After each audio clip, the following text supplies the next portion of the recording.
We all know these moments. Our MC defeats an unstoppable villain, or said villain reveals his trump card that completely obliterates the heroes. Or maybe a side character reveals an earth-shattering truth that completely changes the story. Whatever they are, these scenes leave us with our jaws to the ground and stick with us years after watching them. Here are some of the top anime moments that left us speechless.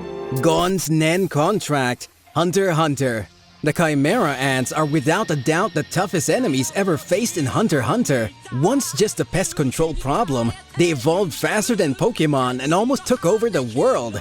Their king, Meruem, was so powerful that even Netero, head of the Hunter Association, never stood a fair chance. So it's no surprise that one of Meruem's royal guards would be the one to break Gon's spirit. Neferpito effortlessly killed Kite, Gon's old teacher, and left the young boy with a horrible guilt. With no way to fix his mistake, Gon makes the ultimate sacrifice. He gives up his future potential so he can use all the strength he would ever have in life. He transformed into an adult man, ripped like a Saiyan, and wrecked Pito with one concentrated Jajangkin. It's not just Gon's power that shocked us, it's how this cheerful boy, who never let anything bring him down, became a ruthless man chasing revenge. Very unlike a shonen protagonist.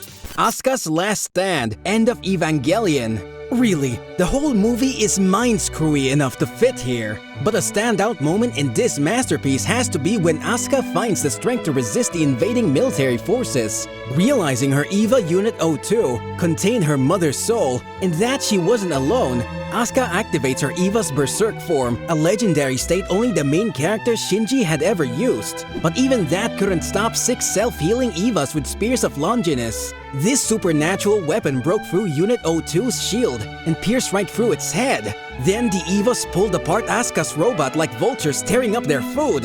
When she tries to get up one last time, her robot is impaled by 5 more spears. Here's the worst part of it all. An EVA pilot's nervous system is linked directly to the robot's body, so Asuka felt that pain as if it was happening to herself. And the surprises don't end there. After this, the third impact, the event predicted to wipe out humanity, begins. The end of the world never looked so beautiful. David vs. Adam. Cyberpunk. Edge Runners. Most of us felt something for David when we saw this street kid gain superhuman abilities right after installing a top-secret cybernetic implant onto his body. Without any family left or money to stay in school, he joins a black market gang and tries to create a better life for his crush, Lucy. But when his leader, Maine, was driven mad by his own implants, it was clear David was a ticking time bomb ready to blow. What's crazy is that, instead of walking things back, David modifies his body until he becomes a cyberpunk version of the Hulk. Unfortunately, his destiny crosses paths with Adam Smasher, the final boss of the Cyberpunk 2077 video game. Yeah, David was never winning that battle. Smasher is a psychotic cyborg with no conscience about killing, and both his speed and strength beat David's. But at least David dies happy knowing he made Lucy's dream come true, to visit the moon. Zoro absorbs Luffy's pain. One Piece. Luffy's a rubber man, a devil fruit user, the main character. We know he's strong. But what's really impressive is his first mate, Zoro. He's just a normal human who's dedicated to his swordsmanship, and even so, he fights on almost the same level as his captain. We see this at the end of Thriller Bark. After everyone is exhausted from fighting Gecko Moria, one of the 7 warlords of the sea, they're immediately forced to fight another warlord, Bartholomew Kuma. Kuma knocks the whole crew out without a sweat. Only Zoro is standing, but just barely. He offers Kuma his own life to save Luffy, even if it means giving up his dream of being the greatest swordsman. And Kuma accepts, but only if Zoro takes on all of Luffy's pain for himself. Imagine being at 1 HP, then receiving a whole health bar of damage.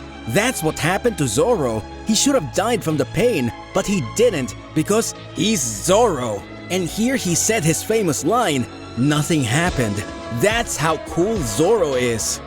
Kaori's last concert, Your Lie in April. In this heartwarming story about 2 musical prodigies, Kosei refuses to ever play piano again after a traumatic experience. That all changes when he meets Kaori, a violinist. Her free spirit gives him the joy to play again, and they quickly fall in love. But what's sweet becomes a tearjerker right near the end. Kaori is badly sick, so she goes through a risky surgery so she can have the chance to play on stage with Kosei. As Kosei competes in the finals of a prestigious piano competition, he sees the spirit of Kaori right beside him. He realizes at that moment that she died in her surgery, but he can still feel her in his heart. So he performs his song with passion, as if it were a duet with her. It's a bittersweet moment full of tragedy, but also of remembering Kaori. Jiraiya's death. Naruto Shippuden. Wise mentors rarely live for long in anime, but if there's one that seemed impossible to kill, it was Jiraiya. As a legendary Sannin of Konoha, he stood toe-to-toe against Orochimaru, fought Itachi and Kisame at once, and was Naruto's last father figure. At the time of his final mission, he was the strongest ninja the village had. Unfortunately, his job was to look for Nagato, Pain, founder of the Akatsuki and also his old student. Against one of Pain's bodies, he could fight without a problem. With his powerful Sage Mode, he even beat 3 of them together. But in a surprise ambush, Nagato overwhelmed Jiraiya with all 6 paths of pain, first taking out his arm, then crushing his throat, and then sending him to the bottom of the sea. What's heartbreaking is that Jiraiya had a chance to escape, but he knowingly stayed behind to gather information on Pain's powers. It paid off though. Because of his sacrifice, Naruto and the other Leaf Ninjas were able to protect the village from Pain's invasion and defeat the real Nagato. Reiner reveals the truth. Attack on Titan. Nobody who watched Attack on Titan forgets this moment. Eren, Armin, and Mikasa had been defending the last of humanity against the Titans for years, while searching for the colossal and armored Titans that destroyed their home village. When they finally get a chance to rest after multiple Titan strikes, 2 senior officers, Reiner and Bertolt, crumble from all the stress, and Reiner just calmly tells Eren that they were the Titans he was looking for. There are so many incredible things about this scene.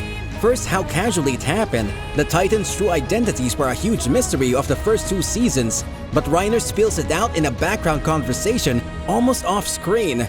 Then there's Mikasa's instant reaction while Eren was in shock over what he'd heard. She zipped over and sliced their neck and arms, no questions asked. We see Reiner and Bertolt's epic transformations on top of the wall, followed by Eren's, and it all happens to the tune of one of the greatest anime soundtracks. The Universal Reset, JoJo's Bizarre Adventure, Stone Ocean. It was heartbreaking seeing Pucci steal Jotaro's memories with his stand, Whitesnake, and we were relieved when Star Platinum finally returned. But nothing could be more shocking than when Pucci obtained Made in Heaven. With this new stand, Pucci accelerated time for every living being except himself. Days and nights went by in a blink of an eye, and Pucci looked like the Flash to Jolene and her friends. Because he was untouchable, he killed everyone except for young Emporio. What left us speechless more than anything was Pucci achieving his goal of attaining heaven. Because of his ability, every human alive witnessed the universe die and be reborn, and watched 4 billion years of Earth's history repeat themselves in seconds. When they reached the present, time returned to normal, except now everybody knew subconsciously how the future would be. Emporio stopped Made in Heaven just in time, but it had a hefty price. Now his friends only exist as alternate versions, without any stands or memories of him. A special shout-out goes to the final episode's opening, where Jolene fights during the Universal Reset, while showing us memories of all the other JoJos. There you have it, some of the most awesome moments in all of anime. How did you react the first time you saw them? What other anime moments have left you absolutely speechless?